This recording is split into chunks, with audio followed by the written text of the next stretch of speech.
Cześć, witam Was Energik w kolejnym odcinku To było grane i dzisiaj mam dla Was grę, właściwie to dodatek jest do gry pod dosyć długim tytułem Star Wars Jedi Knight Mysteries of the Sith, czyli dodatek do drugiej części Dark Forces z podtytułem Jedi Knight.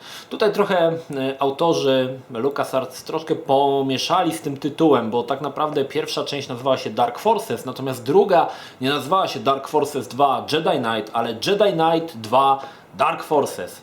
No i trzecia część nazywa się Star Wars Jedi Knight Mysteries of the Sith, bez już tej Dark Forces. No, także to było dosyć zawiłe. Wydana rok po podstawce. Podstawka była wydana w 1997 roku, Mysteries of the Sith pojawiło się w 1998 roku.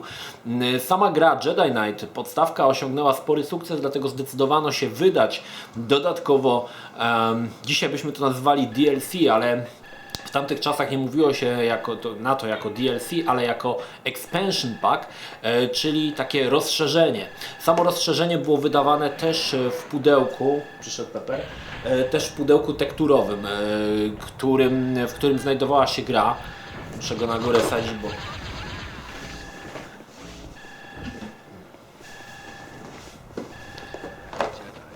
Samo rozszerzenie było też wydane w takim tekturowym, lakierowanym pudełku, podobnie jak gra. To było wtedy to troszkę było tak, że no, musiałeś dostać coś, za co płaciłeś, coś namacalnego, więc zdecydowano się oczywiście na wydanie także takich pudełkowych właśnie wersji. I tutaj taka mała ciekawostka, gdy wyszedł X-Wing, Star Wars X-Wing, czyli jeden z takich najbardziej popularnych symulatorów ze świata Gwiezdnych Wojen, pojawiły się tam dwa dodatki, o ile dobrze pamiętam.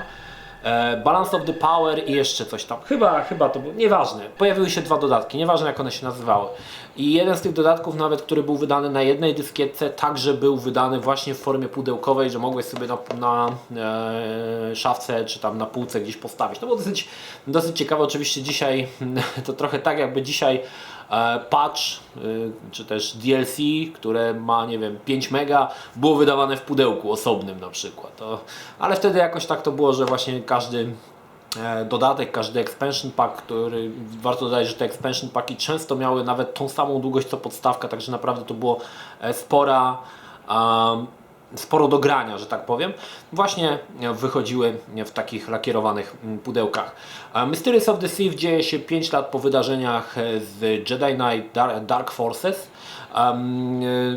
Początkowo w pierwszych misjach wcielamy się w Kyla Katarna, potem będziemy kierować losami Mary Jade. Mara Jade to postać, która pojawiła się w trylogii Trauna i według twórców to jedna z najbardziej lubianych postaci z trylogii Trauna. Ja raczej z tej trylogii Timothy Zahna najbardziej lubiłem generała Trauna, no ale okej. Niech będzie, że Mara Jade jest jedną z ulubionych postaci, nieważne. Co ciekawe, zostały tutaj wprowadzone pewne nowości nie tylko pod kątem misji i postaci, które spotykamy, ale też w silniku. Przede wszystkim zdecydowano się na lepsze tekstury, dodano różnokolorowe światła. Dodatkowo w grze zawarto aż 18 chyba, czy 16, zaraz zerknę, nie chcę tutaj skłamać, chyba 18 mapek multiplayer, bo to jest Jedi Knight, to też była gra, w którą się bardzo często grało w multiplayer. Jak się dzisiaj w to gra? No, powiem szczerze, że tutaj będzie to bardzo nierówne. Jeszcze nie powiedziałem. Sama fabuła jest troszkę naciągana. Na początku sterujemy, tak jak powiedziałem, Kylem Katarnem, ale on wyrusza na jakieś misje, znika z pola, z widzenia, z radarów. Wtedy przejmujemy rolę nad Marą Jade, która wykonuje pewne zadania dla rebelii, ale potem też zaczyna szukać Kyla Katarna, który w międzyczasie okazuje się, że przeszedł na złą stronę mocy, no i Mara stara się go powstrzymać. Oczywiście ponownie mamy, jak i w pierwszej części, jakąś tajemniczą świątynię Jedi, tym razem złych Jedi. Większość tych elementów, które były w pierwszej części, oczywiście tutaj też się pojawiają. Warto zwrócić uwagę, że Jedi Knight miał dwa zakończenia, dobre i złe, i tym kanonicznym jest to zakończenie dobre, ponieważ na tej kanwie, na tej podstawie dzieje się właśnie ten dodatek. Powróciło używanie mocy, jednakże tutaj nie mamy możliwości wybrania, czy chcemy stanąć po dobrej czy po złej stronie mocy, raczej możemy być tylko dobrzy. Mamy oczywiście machanie mieczem, o którym zaraz powiem. Wyjątkowo że tak powiem, nieudolnie zrobione to. Zresztą w pierwszej części Jedi Knight też walka mieczem była bardzo nieciekawie zrobiona i mnóstwo tam polegało na szczęściu, ale do tego sobie zaraz dojdziemy. Gdy pierwszy raz zagrałem w Mysteries of the Sith, pamiętam, że byłem bardzo najarany. Ogólnie Jedi Knight było naprawdę świetną grą. To była, jeśli nie pierwsza, to druga gra z Gwiezdnych Wojen, gdzie można było postrzelać do trójwymiarowych szturmowców. Mnie to strasznie jarało. Ja jestem wielkim fanem tej klasycznej trylogii Gwiezdnych Wojen i możliwość właśnie postrzelania do klasycznych szturmowców, obejrzenia pojazdów, które występowały w tej klasycznej trylogii, a mogliśmy je zobaczyć w grze, no to strasznie mnie to jarało. I muszę przyznać, że Jedi Knight wypadał dobrze, bardzo jako gra wypadał świetnie. Warto zwrócić uwagę i dodać tutaj jeszcze taką rzecz, że w Jedi Knight były przerywniki filmowe z aktorami. Były to pierwsze przerywniki nakręcone kamerą od czasów powrotu Jedi, w których występowały walki na miecze świetlne. Oczywiście te walki w tych przerywnikach były mocno takie naciągane, ale były. Sama gra aktorska w przerywnikach była dosyć kiepska, ale przyznam szczerze, że mi się wtedy to podobało. Nie będę ukrywał, że mi się wtedy to podobało. No i kupując dodatek Mysteries of the Sith spodziewałem się tego samego, tylko że więcej. Na początek przyszedł potężny strzał z buta w pysk. Zrezygnowano z cutscenek z aktorami na rzecz prerenderowanych filmów na engine gry. I powiem szczerze, są to chyba najbrzydsze cutscenki w grze, jakiej widziałem. Są po prostu tak ohydne i tak paskudne, że to jest po prostu bajka. Jest to tak brzydkie, w niskiej rozdzielczości, paskudztwo. W porównaniu do przerywników z pierwszej części, czy też z podstawki widać, jaka jest różnica pomiędzy tymi dwoma elementami, tak? Zakładam, że też wydanie dodatku wiązało się z mniejszym kosztem niż wydanie podstawki, dlatego może się też na to zdecydowano. Jak to się gra, słuchajcie? Przed nami jest 14 misji. I muszę przyznać, że misje w mojej opinii zostały troszkę lepiej zaprojektowane niż w podstawce. Przede wszystkim bardzo często napotykamy się na jakieś pojazdy, które występowały w klasycznej trylogii. Pamiętam, że grając w pierwszą część Jedi Knight, w podstawkę, cały czas mówię w pierwszą część, w podstawkę Jedi Knight niesamowicie się jarałem, jak zobaczyłem pierwszy raz trójwymiarowy Space Shuttle albo stojący monumentalny AT-ST. Strasznie mi się to podobało, zwłaszcza, że tam jak były te AT-ST, to można było jakoś tak na górę wjechać i zobaczyć gigantyczną maszynę. Właśnie to, że te pojazdy się pojawiały, czasami w którejś misji był też TIE Fighter, który przelatywał nam przez twarzą, to było super. W Mysteries of the Sith jest więcej tych pojazdów, te lokacje są jakby większe i wydaje mi się, że misje są o wiele ciekawiej zaplanowane, ponieważ niektóre z tych misji ocierają się też o taką lekką grę przygodową, aczkolwiek w mojej opinii gra jest trudniejsza, ale trudniejsza nie pod tym kątem, że często się ginie, ale często po prostu nie wiadomo co zrobić. Szczególnie właśnie w takich misjach stricte przygodowych. Jest to jedna z takich misji, kiedy trzeba powstrzymać, czy też złapać jednego z bandziorów i w momencie, kiedy wchodzimy, rozpoczynamy walkę, on ucieka do swojego statku. I lokacja jest ogromna, bo to jest jakby całe miasto wygenerowane, możemy się poruszać po całym mieście i tutaj nie ma żadnej informacji, że przedtem trzeba mu popsuć zepsuć, czy też unieszkodliwić ten jego statek, którym ucieka, aby on nie mógł uciec. Więc przyznam szczerze, że parę razy zasięgałem rad GamesFAQ, czyli szukałem po prostu opisu, jak to przejść, bo zawieszałem się. Już po części też nie pamiętałem z 98 roku, jak to się przechodziło, ale niektóre są bardzo takie, niektóre elementy w tej grze są bardzo nieoczywiste i bardzo łatwo się zaciąć, kiedy nie wiadomo do końca, co trzeba zrobić, a gra nie daje żadnych właściwie podpowiedzi. Ale jeżeli na to się przymknie oko, fajnie, że w grze dostaliśmy gigantyczne lokacje, to mi się bardzo podobało. Widać, że grając w tę grę jest czym oddychać. Oczywiście lokacje są puste, składają się z pustych ścian oteksturowanych jedną teksturą, ale są gigantyczne.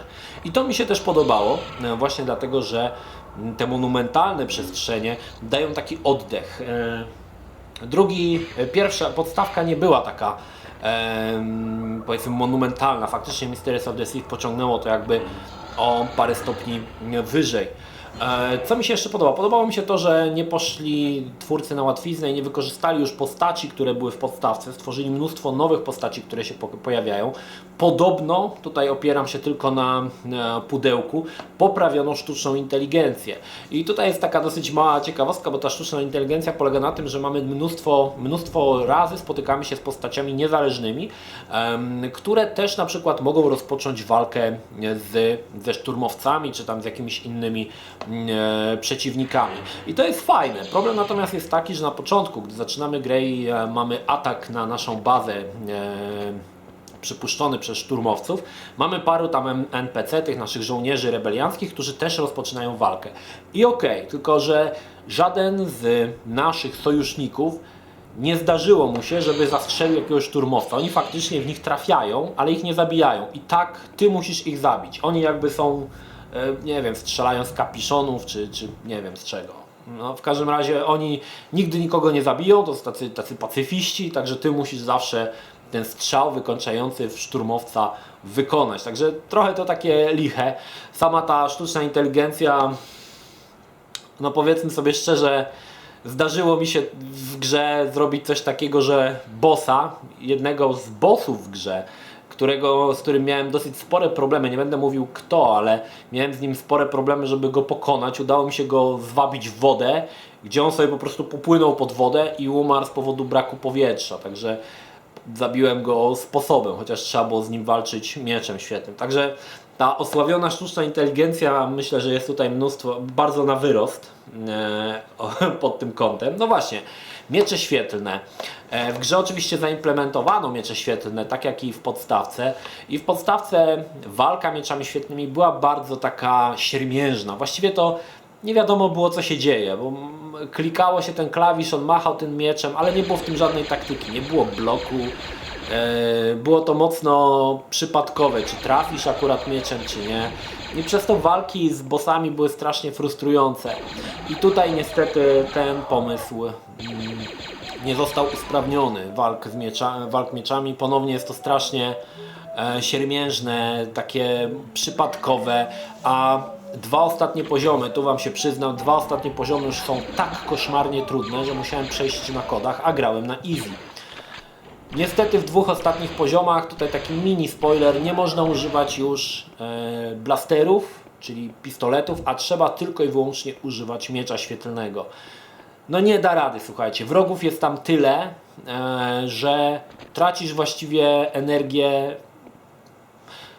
99% zgonów w całej grze, a było ich naprawdę dużo, były właśnie w dwóch ostatnich poziomach, ponieważ ten poziom w mojej opinii został troszkę źle zaprojektowany. Przede wszystkim brak możliwości używania karabinów, niefajne sterowanie, czy też niefajna walka mieczem sprowadzała się do tego, że przed każdą walką, nawet z jakimś najbardziej ciulowatym wrogiem musiałem robić quick save'a, a i tak wiedziałem, że zginę parokrotnie. Także no tutaj muszę przyznać, że to wypadło dosyć słabo.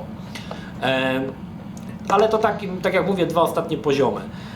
Tak jak też powiedziałem na samym początku, te expansion packi miały to do siebie, że one były dosyć długie i tym razem nie jest inaczej. Faktycznie ta gra starczy, czy też ten dodatek starczy wam na parę godzin gry, czyli faktycznie kupując za pełną cenę, nie wiem, czy one chyba kosztowały pełną cenę podstawki albo połowę, nie wiem jaka była cena, ale faktycznie dostajemy mnóstwo tutaj do grania, mnóstwo zabawy i to jest fajne. I to jest też ciekawe, że ta gra nie wykorzystuje już gotowych modeli, gotowych lokacji, które były wykonane na potrzeby podstawki, tylko jest to całkowicie coś nowego. I to faktycznie bardzo, bardzo fajnie wypadło.